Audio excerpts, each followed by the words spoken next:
a eterna pregação da graça. Nosso versículo inicial se encontra no livro de Eclesiastes, capítulo 1, versículo 4. Eu vou ler aqui a Nova Versão Internacional. Vamos ler. Gerações vêm e gerações vão, mas a terra permanece para sempre. Maravilha.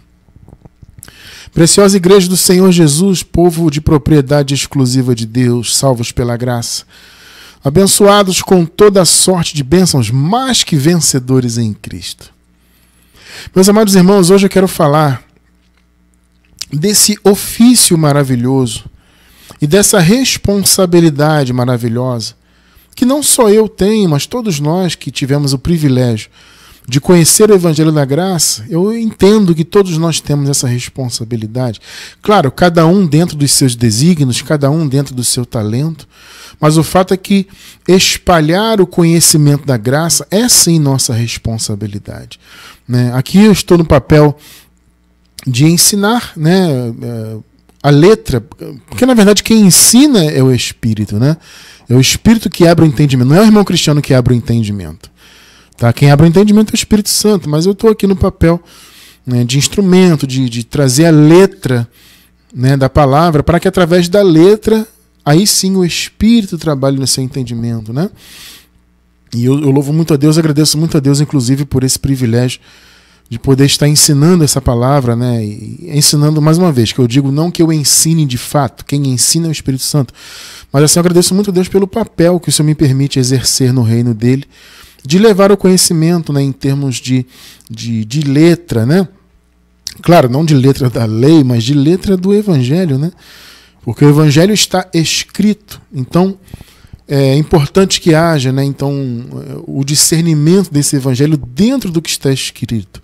Agora, é claro, eu vou repetir, vou dizer mais uma vez, é evidente que quem abre o entendimento e faz a pessoa entender de fato é o Espírito Santo. Tanto é verdade que muitas pessoas conhecem a Bíblia até muito mais do que nós que estamos em graça.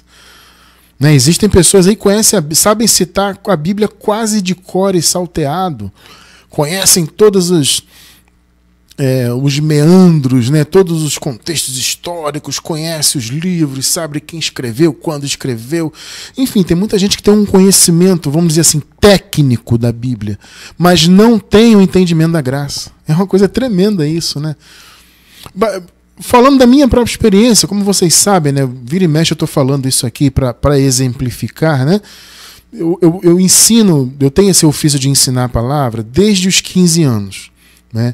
Isso começou principalmente na Igreja Batista, quando eu fui para a Igreja Batista, por volta dessa idade, 15 para 16 anos. E logo no início viram ali em mim algum potencial e me colocaram como vice-presidente. Me lembro até hoje, né? Era vice-professor e acabei me tornando também vice-presidente da classe, né, dos adolescentes na época. Então eu ali na mesma idade deles, mas já exercendo essa função. Então eu comecei como um vice-professor, ou seja, quando o professor mesmo da classe não podia ir algum domingo, eu assumia. E depois esse professor teve que sair por motivos pessoais, eu acabei assumindo totalmente as lições. E trabalhei muitos anos, né, com essa questão de ensinar, e também já comecei a pregar, começaram a me convidar para pregar, já com 15 para 16 anos. Então, assim, desde essa idade eu exerço esse tipo de trabalho. E na época eu achava que já sabia muito. Sabe, eu tinha isso dentro de mim, assim, que eu tinha um conhecimento, que, sabe, aquela coisa, eu nunca fui, amado, sinceramente, eu não me percebo, nunca me percebi uma pessoa soberba, tá? Mas, assim, pelo menos eu nunca tripudiei de ninguém, nunca tive essa graças a Deus, né, nunca tive esse tipo de índole, mas internamente, vocês devem entender do que eu estou falando, né, apesar de eu não ter essa índole, de eu não ter esse tipo de atitude, nunca tive assim, mas internamente havia sim uma soberba, havia sim algo da carne, né? Aquela coisa de que, poxa, eu sou o líder, poxa, eu ensino, né? Eles me respeitam, aquela coisa toda, né?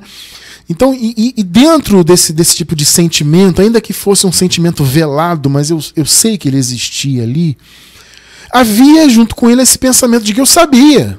Eu sou professor, eu sei, eu leio muito, eu estudo muito. E na verdade eu não sabia nada. Então eu tinha algum conhecimento profundo, técnico, vamos dizer assim, da Bíblia, mas na verdade não conhecia nada, assim como muitos hoje. Tem um grande conhecimento, como eu falei, conhece tudo, história, Bíblia, tal, blá, blá, e não tem revelação da graça. Ou seja, não tem por quê? Porque o Espírito não abriu entendimento. E só ele sabe o motivo disso. Né? Mas o fato é que nós estamos aqui levando essa palavra, o Senhor vai abrir o coração dos seus filhos a quem Ele quiser revelar. E estamos exercendo esse ofício maravilhoso de pregar a graça. E nós entendemos que esse ofício é eterno.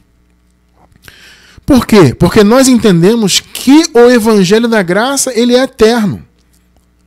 Ele não tem um prazo de validade. Tá? Diferentemente do Evangelho lá da circuncisão, né?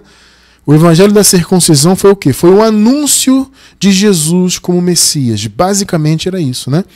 A mensagem que Jesus de Nazaré destinou aos judeus por meio dos seus discípulos ali foi essa mensagem. Olha, o reino está próximo, o Messias, Jesus é o Messias esperado. Basicamente a mensagem da circuncisão era essa. Né? E essa mensagem, obviamente, teve um prazo de validade que foi o ano 70. O ano 70 foi o ano do juízo contra Israel. O ano da vinda de Jesus, onde Jesus veio também em juízo, destruiu o templo, acabou com Jerusalém por meio do Império Romano. Né? O Império de Roma foi um instrumento, né, do Messias para que o juízo fosse estabelecido. Tá? Então o prazo de validade, entre aspas, desse Evangelho da circuncisão foi aquele ali. Agora, por que foi? Porque o juízo veio, então acabou o privilégio do povo de Israel, enquanto povo de Deus, né? Essa alcunha de o povo de Deus é o povo de Israel. Isso acabou no ano 70. O ano 70 trouxe o fim disso. No ano 70, os filhos de Deus, a igreja, tá? Não os filhos de Abraão segundo a carne, mas segundo o Espírito, os filhos de Deus, é que assumiram a posição de povo de Deus. Então, a partir da vinda de Jesus no ano 70, para quem não sabe do que eu estou falando, eu vou dar uma palhinha sobre isso já já. Aguarda um pouquinho, tá? Não pense que é heresia. Que heresia, esse cara é louco. Calma que eu vou chegar lá, tá? A partir então do fim desse privilégio, do fim de Jerusalém, do fim daquele Israel. Cristiano, mas Israel existe até hoje. Gente, existe do ponto de vista da carne. Os judeus existem como mais uma etnia, mais um povo. Tá? É simples assim. Tá? Então a descendência carnal seguiu, mas o privilégio de ser povo de Deus acabou. Eles receberam juízo, porque eles não receberam o Messias. Sabe? Então o juízo veio e acabou. A partir da vinda de Jesus é a igreja que é povo de Deus. Independentemente de ser gentil ou judeu, isso não importa mais. Porque a carne não importa. Entende? Então não importa, o cara é gentil, o cara é israelita, isso, não importa isso. O que importa é sermos novas criaturas. Né? Aqui Paulo fala isso, né? Não importa circuncisão ou incircuncisão, o que importa é sermos novas criaturas. Paulo deixa claro. Então, nós entendemos então que a pregação da graça, que a priori foi revelada ao apóstolo Paulo, é uma pregação eterna porque o raciocínio da sã doutrina ele é eterno. O raciocínio da sã doutrina nunca teve compromisso com as obras da lei, com os costumes judaicos, né, os costumes lá do povo de Israel. Então, por isso que a doutrina da graça não tem prazo de validade, diferentemente da doutrina e do ensino da circuncisão, que era voltada apenas para os judeus. Então, nós entendemos que a pregação da graça ela é eterna. Vocês acabaram de ler com a gente Eclesiastes 1:4. Há uma revelação grande aqui, amado. E muitos, eu acho interessante, amados, que muitos nos questionam qual o sentido de estarmos aqui, né? As pessoas perguntam muito isso, especialmente quando elas se deparam com o ensinamento acerca da vinda de Jesus, da escatologia consumada. Como eu falei, daqui a pouco eu vou dar uma palhinha sobre isso, tá? Para quem nunca ouviu sobre isso, nós temos uma série de estudos sobre isso. Já vou falar disso já já.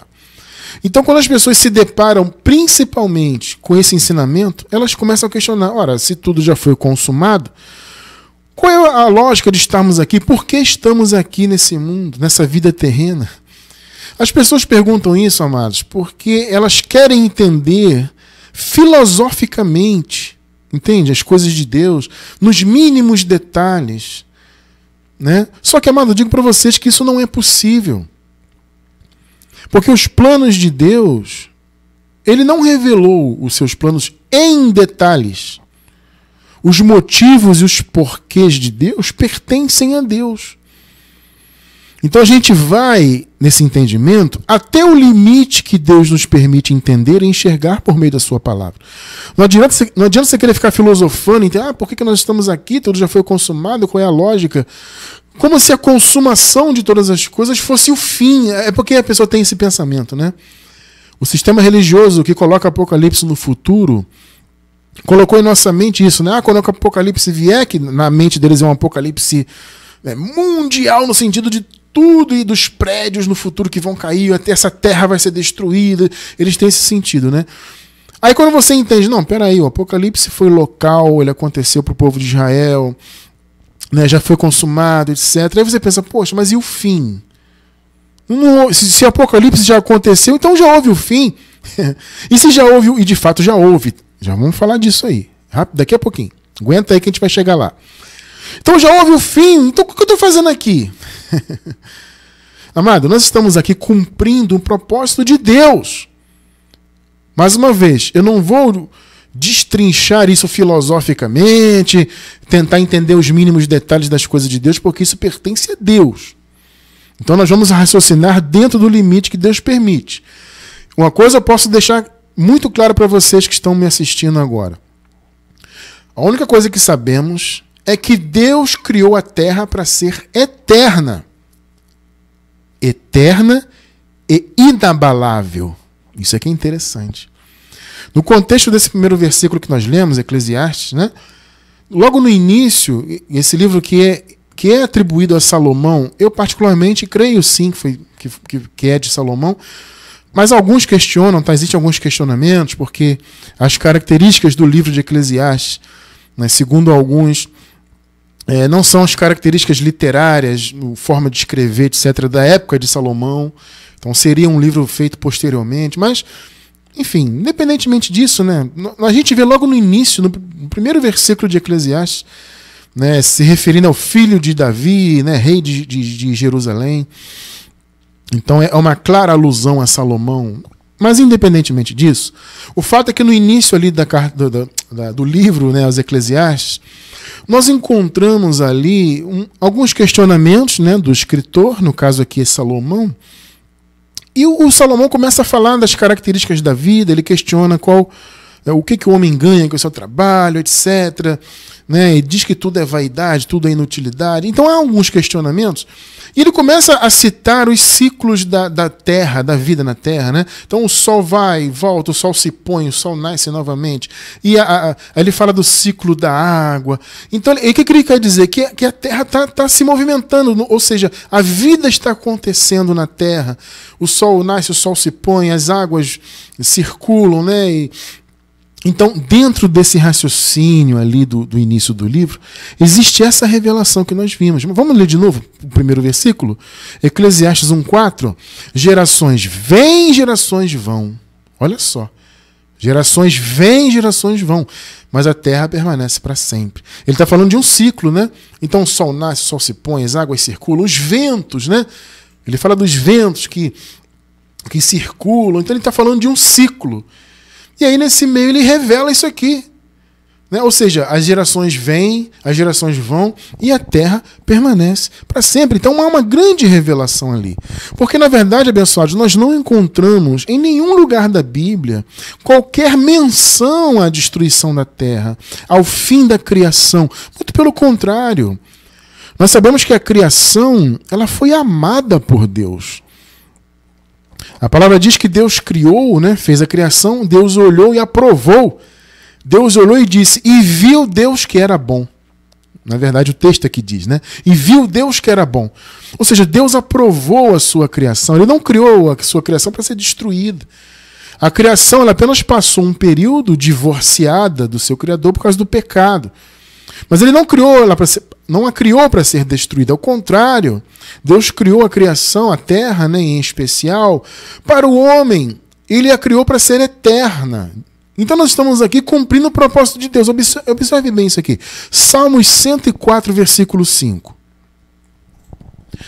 fundastes a terra em bases sólidas. Olha bem. Que são eternamente inabaláveis. O fundamento da terra é esse, da criação. A criação está fundamentada em Deus, que a palavra diz que tudo subsiste nele. Né? Tudo foi criado por ele, para ele, tudo subsiste nele. Então ele criou a terra com bases sólidas que são eternamente inabaláveis. Agora veja o propósito de Deus para essa criação. Isaías 45, versículo 18. Vamos ler aqui a Nova Versão Internacional. Pois assim diz o Senhor, que criou os céus, Ele é Deus, que moldou a terra e a fez. Ele a fundou, Ele não a criou para estar vazia. Observe bem isso. Mas a formou para ser habitada. Pegou?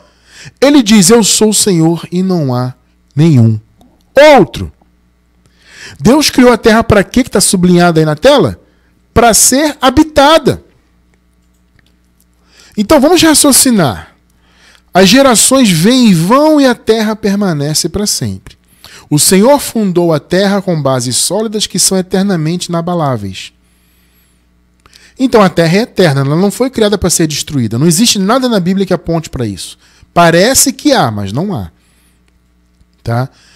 Então, Deus criou a terra para quê? Para estar vazia? Não, para ser habitada. Então, se nós estamos aqui depois da consumação de todas as coisas, nós estamos cumprindo o propósito que Deus estabeleceu para a sua criação. Vocês estão percebendo? Que essa pergunta, essa dúvida, por que eu estou aqui? Porque se tudo acabou então, se o Apocalipse já aconteceu, se Jesus já voltou, o que nós estamos fazendo aqui? Cumprindo o propósito que Deus estabeleceu para a criação. A terra foi feita para ser habitada. Cristiano, então a terra vai ser habitada para sempre? Bom, até onde se pode enxergar na Bíblia, sim. Se existe alguma revelação ao contrário disso, essa revelação ainda não nos foi dada, né? Se um dia Deus quiser nos revelar, caso haja algum entendimento nesse sentido, eu particularmente desconheço. Tá? Para algum entendimento contrário disso. Né? O que nós vemos é que a terra foi criada para ser eterna e para ser habitada. Tá? Então, amados, vamos entender agora o conceito então dos tempos. O fim dos tempos e os tempos posteriores ao fim dos tempos. Vamos lá, vamos caminhar. Mateus 24. Vamos ler os versículos do 1 ao 3. Antes de nós lermos, deixa eu dizer o seguinte. O nosso ministério aqui defende a ideia que para nós é a ideia mais coerente do ponto de vista bíblico, de todos os textos bíblicos. Você que não entende muito desse assunto ainda, vai experimentar um pouquinho disso agora. Você vai entender que a nossa visão ela é totalmente coerente dentro dos textos bíblicos. Inclusive temos respaldo na história da humanidade. Por isso que a visão da escatologia consumada é a visão mais coerente de escatologia. Tá?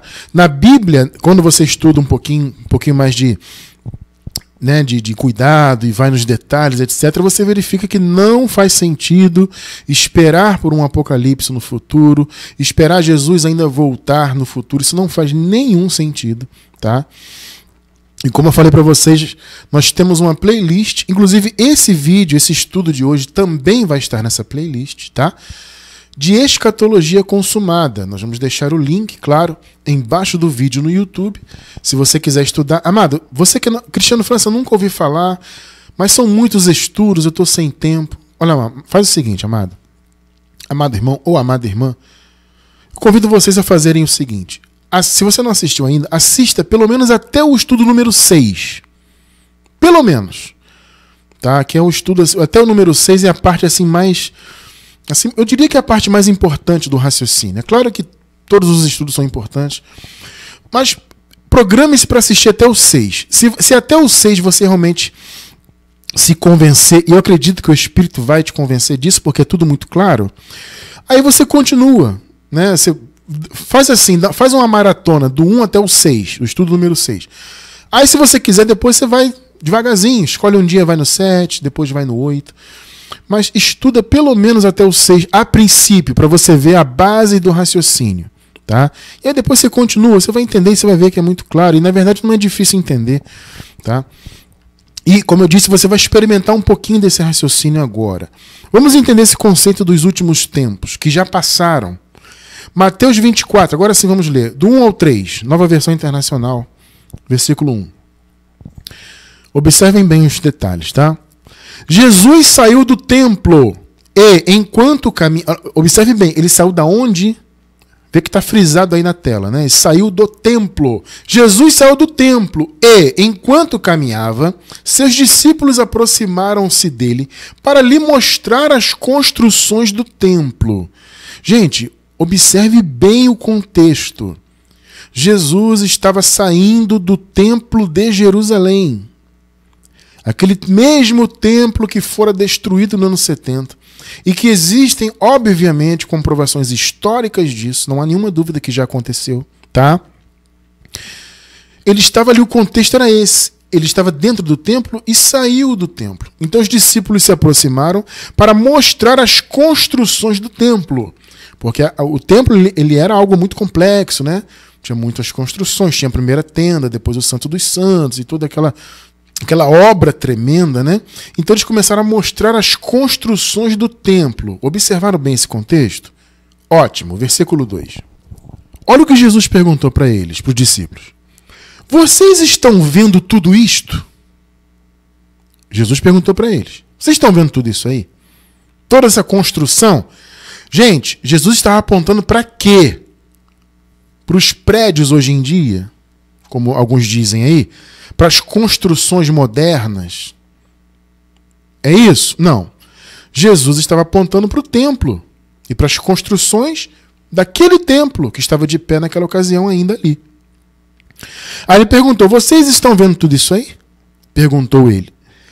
Eu lhes garanto que não ficará aqui, olha só, amado, pedra sobre pedra, serão todas derrubadas. Aí o pessoal interpreta que Jesus está falando dos prédios hoje. Gente, qual é a lógica disso? Isso é uma loucura, isso não faz nenhum sentido. Jesus não está falando de séculos, milênios depois. Ele está falando especificamente daquele templo de Jerusalém. Ele falou, olha, não vai ficar pedra sobre pedra desse templo. Tudo isso vai ser destruído, vai ser derrubado. 3. Agora vejam. Tendo Jesus se assentado no Monte das Oliveiras, os discípulos dirigiram-se a ele em particular e disseram, dize-nos quando acontecerão essas coisas e qual será o sinal da tua vinda, pegou, né? Pegou? E do fim dos tempos. E essa versão, nova versão internacional aqui, ela está muito correta nesse sentido, porque se você pegar uma versão mais tradicional, mais antiga, aqui vai aparecer fim do mundo. Tá? E qual o sinal da tua vinda? Então está falando da vinda de Jesus, a segunda vinda, já que ele estava ali na primeira. Né? A primeira vinda dele, ele se manifestou, né, como Jesus de Nazaré. Então está falando da segunda vinda, da tua vinda, no reino, como juiz. Entende? E do fim dos tempos. Em algumas versões, as mais tradicionais, aparece fim do mundo. Porque há esse problema na tradução, principalmente as antigas, que eles traduziram a palavra aion no grego para mundo. Só que a palavra aion significa período de tempo. Aion pode ser traduzido por século, ou séculos, né? Então, um século ou uma era. Então, a vinda de Jesus apontava para o fim de uma era. Observe bem isso, amado. Então, Jesus falou o seguinte, olha, esse templo vai ser derrubado. Não vai ficar pedra sobre pedra. Aí eles perguntaram, Jesus, quando que isso vai acontecer então? Quando que a sua vinda vai trazer a destruição desse templo e, consequentemente, o fim dos tempos? Pegou, né? Amado, que tempos é esse? Ou que tempo é esse? Ou que era essa? Obviamente, era o tempo dos judeus, como povo de Deus. O tempo da lei. Você entende? Porque, veja bem, Jesus na cruz, como nós sabemos e já estudamos muitas vezes aqui, na cruz ele cumpriu, né, a lei no sentido, vamos dizer assim, no sentido espiritual. Né? A lei tinha um sentido de condutora, né? Paulo disse que a lei foi um aio, foi um condutor do povo até Cristo. E aí Jesus cumpriu a lei, ele foi o Cordeiro de Deus, derramou o sangue dele, aquela coisa toda. Né? Só que a lei, apesar de ter sido cumprida plenamente por Jesus, ela seguiu sendo praticada no templo que estava de pé, desde a morte e ressurreição de Jesus até a destruição do templo. Então podemos dizer que, pelo menos na prática, em termos de prática, a lei estava em vigor, ainda que Jesus, repito, já tivesse cumprido. Mas ela estava em vigor, porque estava sendo cumprido no templo. Os batismos, né, as abluções, os dízimos eram entregues, todo o mover sacerdótico, vamos dizer assim, né? As lembranças de pecado, os sacrifícios de animais e tudo mais, tudo estava funcionando no templo. Então Jesus disse, olha, esse tempo vai acabar. A minha vinda vai trazer a destruição desse templo, não ficará pedra sobre pedra, e vai ser o fim do Aion, o fim do mundo. Seria o mundo judaico, o fim do tempo, que Aion, como eu disse, não é mundo. As pessoas pensam que fim do mundo vai acabar a terra, não é isso. É fim de um período de tempo. Então, a vinda de Jesus no ano 70, né, quando o templo fora destruído definitivamente pelo Império Romano, e se cumpriu o que Jesus disse aqui, a vinda dele culminou com o fim dos tempos. Então o Apocalipse, ele não é no futuro, nos nossos tempos, ou posterior a nós, num sentido universal de toda a Terra. O Apocalipse bíblico, não esse inventado por homens. O bíblico, ele é foi um apocalipse local. Especialmente para Israel, ele dizia respeito principalmente ao Império Romano. Porque o Império Romano, amado, é que era o mundo conhecido por eles ali. Era o mundo habitado, vamos dizer assim, né? Então esse é o conceito do Apocalipse verdadeiro, que já se cumpriu. Então vocês notaram aqui o fim dos tempos? O fim do mundo no Aion, né? Fim do Aion, né? Traduziram por mundo, mas é fim do tempo, fim de uma era. Então, Jesus profetizou o fim dos tempos, a vinda dele, que se cumpriria, se vocês virem, né? Se vocês estudarem a nossa lista de escatologia consumada, vocês vão ver os detalhes disso aqui, né? Jesus disse que seria ainda naquela geração, naqueles tempos, tá? E de fato se cumpriu, então, dentro daquela geração. No ano 70 se cumpriu. Observe, amado, que não só o apóstolo Paulo, e obviamente não só Jesus, mas os próprios discípulos de Jesus tinham noção de que o Apocalipse, o fim dos tempos, estava próximo. Observe isso. Primeira carta de Pedro, capítulo 4, verso 7. Olha só. O fim de todas as coisas está próximo. Gente, pelo amor de Deus, amado. Está próximo quando? Milênios depois? Ah, mas irmão Cristiano, veja bem, é porque eles não sabiam quando seria. Gente, evidente que eles não sabiam quando seria. Mas isso não significa que o Apocalipse aconteceria séculos depois, milênios depois.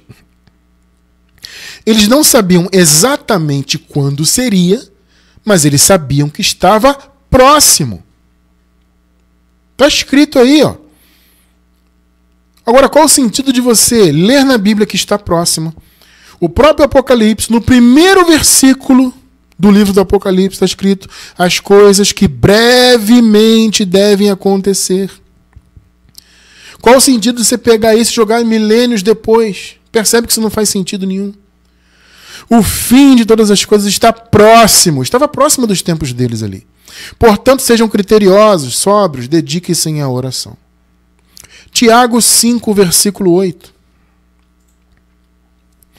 Sejam também pacientes e fortaleçam o coração. Olha só. Pois a vinda do Senhor está próxima. Ou vai ser séculos depois? É isso? Não. Eles tinham noção, eles não sabiam exatamente quando seria. porque ninguém sabia, mas eles tinham a exata noção, porque Jesus, obviamente, deixou isso claro para eles, tá? Que estava próximo, vai acontecer, porque Jesus falou, gente, não passará esta geração sem que todas estas coisas aconteçam. Então, obviamente, os discípulos de Jesus ouviram aquilo ali, né? Esse raciocínio de Jesus, e pensaram, bom, então está próximo, se vai ser na nossa geração ainda, está próximo. Então a vinda do Senhor está próxima. Vocês percebem? Então não tem sentido raciocinar Apocalipse no futuro. Ah, Cristiano, mas arrebatamento, mas e a transformação, mas e ressurreição? Mas, como eu falei, há uma lista de escatologia consumada, de estudos, o link está na descrição do vídeo, para quem está pela gravação. Se você não assistiu nenhum ainda, vá pelo menos do 1 ao 6, faz uma maratona, do 1 ao 6. Aí Deus vai abrir o seu entendimento. Aí depois você continua no seu ritmo. Vai um dia estudo 7, pula um dia estudo 8. E assim você vai crescendo em graça e assista a todos que estão nessa lista aí. Tá? Então, abençoados, tudo já foi consumado. O fim dos tempos já aconteceu. Jesus disse que seria na destruição do templo, que aconteceu no ano 70. Então tudo já foi consumado. Tá? Só que aí fica essa pergunta, por que estamos aqui então? Bom, como já vimos, estamos aqui para cumprir o propósito de Deus. Ele criou a terra para ser eterna e ele criou a terra para ser habitada. Mas olha só, nós já chegamos ao ponto, e não foi uma vez não, várias vezes, de nos perguntarem assim, irmão Cristiano, então se tudo já foi consumado, eu tenho que obedecer e seguir essa doutrina? Gente, sinceramente, eu não sei o que está sendo pregado por aí em termos de graça. Eu sei que muita loucura está sendo pregada aí. Não só no meio do sistema religioso, mas até no meio da graça. Tem muita loucura sendo pregada aí. Mas eu não sei de onde as pessoas tiram esse tipo de pergunta. Eu não sei o que as pessoas estão assistindo, estudando por aí, que isso me preocupa muito. Amado, como é que alguém pode perguntar se eu tenho que seguir a sã doutrina? Como é que alguém que é filho de Deus, se é que é filho, né? Se é que é filho, escolhido desde antes da fundação do mundo, pode questionar a importância da sã doutrina? Mas eu recebo isso muito por e-mail, vários e-mails, comentários no YouTube, várias vezes. Mas se já foi consumado, então eu tenho que obedecer a sã doutrina? E já veio gente afirmando, não, irmão Cristiano, não tem que obedecer a sã doutrina é só para aquela época. Olha, amado, peraí. De onde você tirou essa ideia? Eu me preocupo, amado, com o que tem sido pregado aí. Eu me preocupo. Complicado, né? Mas enfim, deixa isso de lado.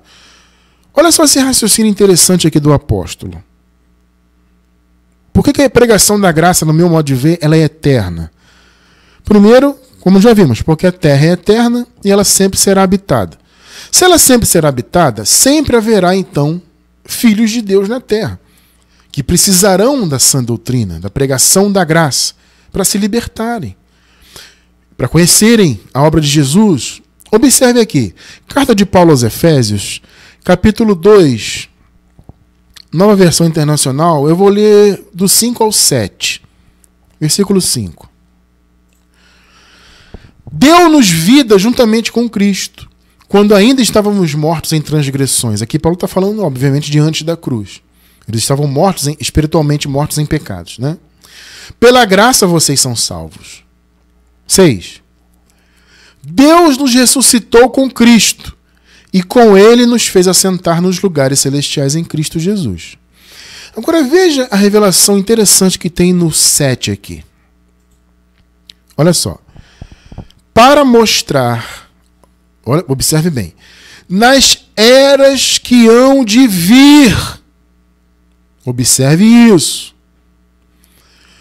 Algumas versões bíblicas aparecem assim, para mostrar nos séculos vindouros. Sempre está no plural isso aqui, porque é plural mesmo. Então são eras, são séculos, são períodos posteriores ao que havia acontecido ali, né? A salvação, aquele período de transição, depois viriam o quê? Eras futuras, séculos vindouros. Meu irmão, vocês estão percebendo a revelação que há aqui? Nós podemos entender que nós hoje estamos incluídos nesse raciocínio das eras que haviam de vir. Porque nós estamos vivendo as eras, né, um tempo, vamos dizer assim, posterior à consumação de todas as coisas. Então Paulo está dizendo, olha, nós fomos salvos pela graça para mostrar, ou seja, para que isso fique registrado e para que as eras futuras, os séculos vindouros que hão de vir, veja bem, aqui os séculos ainda estariam por vir, porque eles estavam antes da consumação de todas as coisas. Nós já estamos vivendo esses séculos ou essas eras que haviam de vir. Vocês estão percebendo? Então, nós estamos incluídos nisso aqui que Paulo falou, o nosso tempo, né? Para mostrar nas eras que hão de vir, nos séculos vindouros que já vieram, nós estamos vivendo um desses momentos, a incomparável riqueza da sua graça. Então, amado, veja bem, a graça de Deus é para ser conhecida em todas as eras que haviam de vir. Vocês estão percebendo o ponto que nós estamos vendo aqui? Então não tem essa história de, sã doutrina é para aquela época, nós não temos que obedecer, não temos... Gente, cuidado com o que está sendo pregado aí. Tem muita loucura sendo pregada aí. Vocês têm que ter cuidado com isso aí, amado. O Paulo deixou claro, nós fomos salvos, isso vai ficar registrado, isso que aconteceu conosco, para que a riqueza dessa graça seja conhecida nas eras que hão de vir, tá vendo? Para mostrar, ou seja, para que as gerações que virão no futuro conheçam essa riqueza da graça. Pegou, né? Demonstrada em sua bondade para conosco em Cristo Jesus. Perceberam o entendimento? As eras, as gerações, os séculos que viriam depois da consumação de todas as coisas. Note que são séculos, são eras. Então, é o quê? É a continuidade da vida na Terra, meu irmão. Porque o fim do mundo, ou seja, o fim dos tempos, o fim daquele aion, não era o fim da vida na Terra. Era o fim do mundo judaico. Era o fim da lei. Era o fim do antigo pacto. Vocês estão percebendo o ponto? Então, a vinda de Jesus trouxe o fim dos tempos, ou seja, daquele tempo, daquele aion, para que a vida posterior àquele acontecimento seguisse sem a necessidade da lei. Hoje nós vivemos sem necessidade da lei, ainda que muitos, infelizmente, insistam em cumprir obras de lei, enfim, por falta de conhecimento e tudo mais, por manipulação do sistema religioso. Mas o fato é que nós não precisamos mais de nenhuma lei de Moisés, nada disso, porque vivemos o tempo pleno da graça. Nós somos essas eras, nós somos uma dessas gerações, um desses séculos, estamos vivendo. Entende? E conhecendo a graça. Então Paulo falou, olha, para mostrar lá nas gerações que virão, porque a vida na terra vai continuar, né? Haverá sempre pessoas, porque a terra foi feita para ser habitada. Então esse conhecimento de Cristo tem que ser propagado também nas futuras gerações. Amado, eu acho que está muito claro, né? E eu pergunto para você, amado irmão, amada irmã, qual é o único meio de se conhecer a graça? É conhecendo Cristo. E como que se conhece Cristo? Nós conhecemos Cristo através do Evangelho. Então a pregação da graça é eterna, porque a terra é eterna, porque sempre haverá gerações, porque a terra foi feita para ser habitada. Entende? Só que na terra existem muitos enganos, muitas filosofias que são contrárias ao Evangelho, muitos raciocínios, né? Paulo chama de fortalezas, né? Que são raciocínios implantados na mente das pessoas. Então, muitas filosofias que são contrárias ao que Deus revela na sua palavra, muitos falsos evangelhos, muitos raciocínios errados, muitas doutrinas que não são sãs. O que é uma coisa sã? Uma coisa sã é uma coisa saudável, né?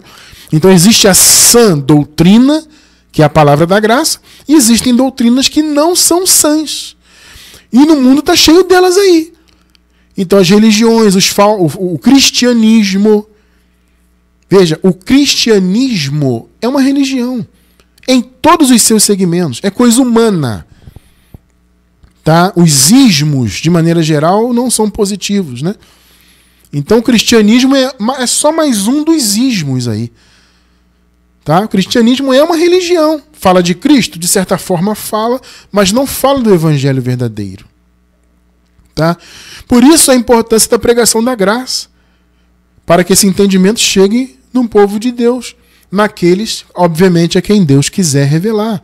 Agora, para que as gerações futuras em relação, né, ao que Paulo escreveu, e também as futuras em relação ao nosso tempo, claro, porque a terra é eterna, para que essas gerações tenham o privilégio que nós temos de conhecer Cristo e, consequentemente, conhecer a sua obra e conhecer a sua graça, as riquezas da sua graça, como Paulo falou aqui, é preciso que haja pregação de Cristo. Vocês estão percebendo? É só por meio do ensino que Cristo é conhecido, ou seja, a sua obra é conhecida e, consequentemente, a sua graça é exaltada. Colossenses capítulo 2, vamos ler aqui do 2 ao 7. Vamos lá. Esforço-me para que eles aqui, Paulo está citando no contexto, os irmãos de Laodiceia, tá? E Paulo fala assim, todos aqueles que ainda não me conhecem pessoalmente. Tá? É isso que Paulo está citando no contexto. Os irmãos de Laodiceia e todos os irmãos que me conhecem por carta, mas nunca me viram pessoalmente. Esforço-me então para que esses irmãos sejam fortalecidos em seus corações, estejam unidos em amor e alcancem toda a riqueza do pleno entendimento. Olha só, amado. A fim de conhecerem. Pegou? Paulo está dizendo, olha, eu me esforço para levar essa doutrina para que o povo do Senhor tenha toda a riqueza do pleno conhecimento. De modo que eles venham conhecer plenamente o mistério de Deus. Quem é o mistério de Deus? A saber, Cristo. 3 e 4. Nele, em Cristo, estão escondidos todos os tesouros da sabedoria e do conhecimento. Coisa maravilhosa, né? Eu lhes digo isso para que ninguém os engane, olha aí, amados, com argumentos aparentemente convincentes. Gente, vamos lá. O que mais tem no mundo são argumentos aparentemente convincentes. Se você entra em qualquer denominação chamada igreja, você vai encontrar ali um argumento. E se você não tem preparo na palavra, você vai receber aquele argumento e para você ele vai ter uma aparência de ser algo convincente. Porque, amado, qualquer denominação que você entrar, vou visitar ali a denominação X do meu amigo. Qualquer lugar você vai encontrar alguém eloquente pregando. Alguém que sabe falar, alguém que domina a técnica da oratória. E o cara vai ser convincente. Só que isso se chama sofisma. Tá? Os sofismas são argumentos aparentemente verdadeiros. São argumentos que eles têm uma aparência superficial de verdade, mas quando você vai na base do argumento, do raciocínio lógico, eles não têm fundamento. E isso é sofisma. Então Paulo está falando, gente, o meu cuidado com a igreja aqui é que eles não caem em argumentos que parecem verdadeiros, eles têm uma aparência de serem convincentes, mas eles não são a verdade. Pegou, né? Versículo 5. Porque, embora esteja fisicamente ausente, eu estou presente com vocês em espírito. Maravilha, né? É como nós aqui, nós estamos aí fisicamente separados pela internet, mas em espírito nós somos um, amados. Nós estamos reunidos em espírito. Tá? Nós somos a igreja do Senhor. Muito bem. E alegro-me em ver que vocês estão vivendo em ordem e como está firme a fé que vocês têm em Cristo. Que lindo, né? 6. Portanto, assim como vocês receberam a Cristo Jesus, como que eles receberam a Cristo? Por meio da graça. Né? Eles receberam por meio de Paulo. Então, da mesma maneira que vocês receberam, continuem a viver nele. Ou seja, em outras palavras, vocês receberam a revelação da graça e conheceram Cristo por meio da graça, vivam assim. Não se desviem do evangelho, não deem ouvidos a outras doutrinas. É o que Paulo está falando. Agora veja o 7. Enraizados e edificados nele, firmados na fé, como foram o quê? Ensinados. Como que a pessoa conhece Cristo e, consequentemente, exalta e conhece as riquezas da sua graça? Como? Através do ensino, através da pregação do genuíno evangelho, transbordando de gratidão. Pegaram aí? A importância do ensino para que a igreja seja edificada. Não há outro meio, amado, de se conhecer Cristo. Só se conhece Cristo e, consequentemente, a sua graça, a sua obra, tá? Por meio do ensino. E como nós vimos, o apóstolo Paulo deixou claro que as gerações futuras, as eras vindouras, os séculos vindouros, né? As eras que haviam de vir depois da consumação de todas as coisas, tá? Essas eras também tinham que conhecer Cristo.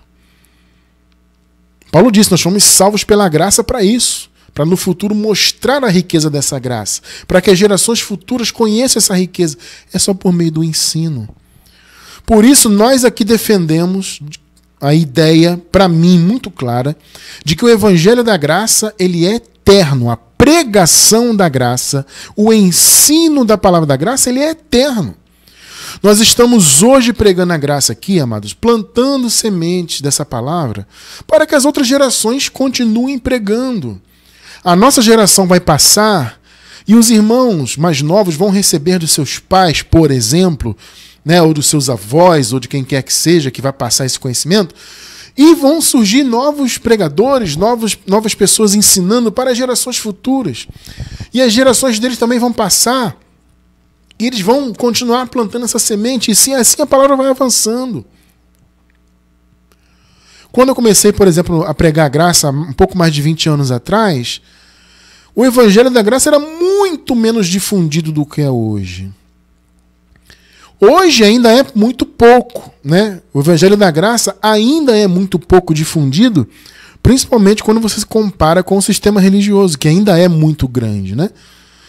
Mas se você comparar o que se falava da graça há 20 anos atrás, ou até mais do que isso, com o que se fala da graça hoje, olha o avanço que nós já tivemos.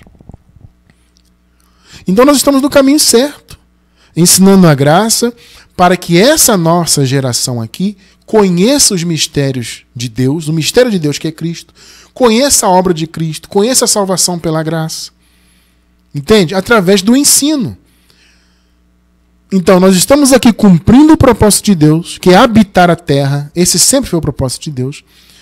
E estamos cumprindo esse segundo propósito, vamos dizer assim, de levar o conhecimento de Cristo para as gerações futuras. Glória a Deus por isso, né?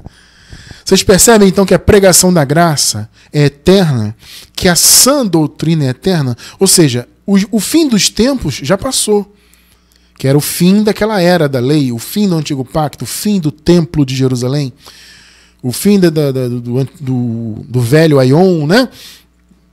Do Império das Trevas, que é aquele período de pecado, de engano, de ausência do Espírito Santo. Tudo isso acabou. Só que nós estamos aqui agora seguindo o propósito de Deus, habitando a terra e levando o conhecimento dessa palavra maravilhosa. Mas por que, irmão Cristiano? Tudo bem, mas o pessoal já está salvo, a salvação já foi consumada, tudo já foi consumado. Por que eu tenho que pregar? Justamente, nós falamos agora há pouco, né, das filosofias humanas que são contrárias ao evangelho, os falsos evangelhos, as mentiras, as religiões, todo o engano, o ateísmo. Percebe? A nossa luta em pregar a verdade de Cristo é para combater tudo isso. Não é pregar, as pessoas têm essa ideia ainda, como elas acham que as coisas ainda vão ser consumadas, então as pessoas têm essa ideia de que estão pregando para salvar as pessoas para a eternidade, para que as pessoas tenham a vida eterna. Gente, a vida eterna já foi consumada. A salvação já foi consumada. Quem é salvo, sempre salvo, ponto, acabou. Só que isso é salvação em termos de vida eterna. Só que existe, como nós já estudamos, e eu vou deixar embaixo do vídeo no YouTube, pelo menos um estudo sobre isso, sobre a salvação da mente. Tá? Eu vou deixar pelo menos um, eu vou deixar aí no link. Além do link da escatologia consumada, vou deixar um link sobre salvação do entendimento. Para vocês entenderem, quem não entendeu ainda, que a pregação do Evangelho não é para salvar para a eternidade, é para salvar o entendimento do Filho de Deus, de modo que o Filho de Deus venha exaltar a graça, venha conhecer a obra de Cristo, né? Conhecer a riqueza da graça, como nós vimos Paulo falar, e possa então servir a Deus em espírito e em verdade, angariar seus galardões, fazer a obra que Deus, a obra perfeita, não obras de lei, não obras religiosas, mas a perfeita obra de Deus que Deus preparou de antemão para nós. Tudo isso é possível com a mente liberta do engano. Por isso nós pregamos, para libertar, para destruir fortalezas. Eu quero encerrar então com 2 de Coríntios, capítulo 10, versículos 4 e 5. Também nova versão internacional. As armas com as quais lutamos não são humanas. Pelo contrário, são poderosas em Deus para destruir o quê? Fortalezas. Fortalezas são construções mentais, vamos dizer assim. Né? São fortalezas na mente do povo. 5. Destruindo argumentos.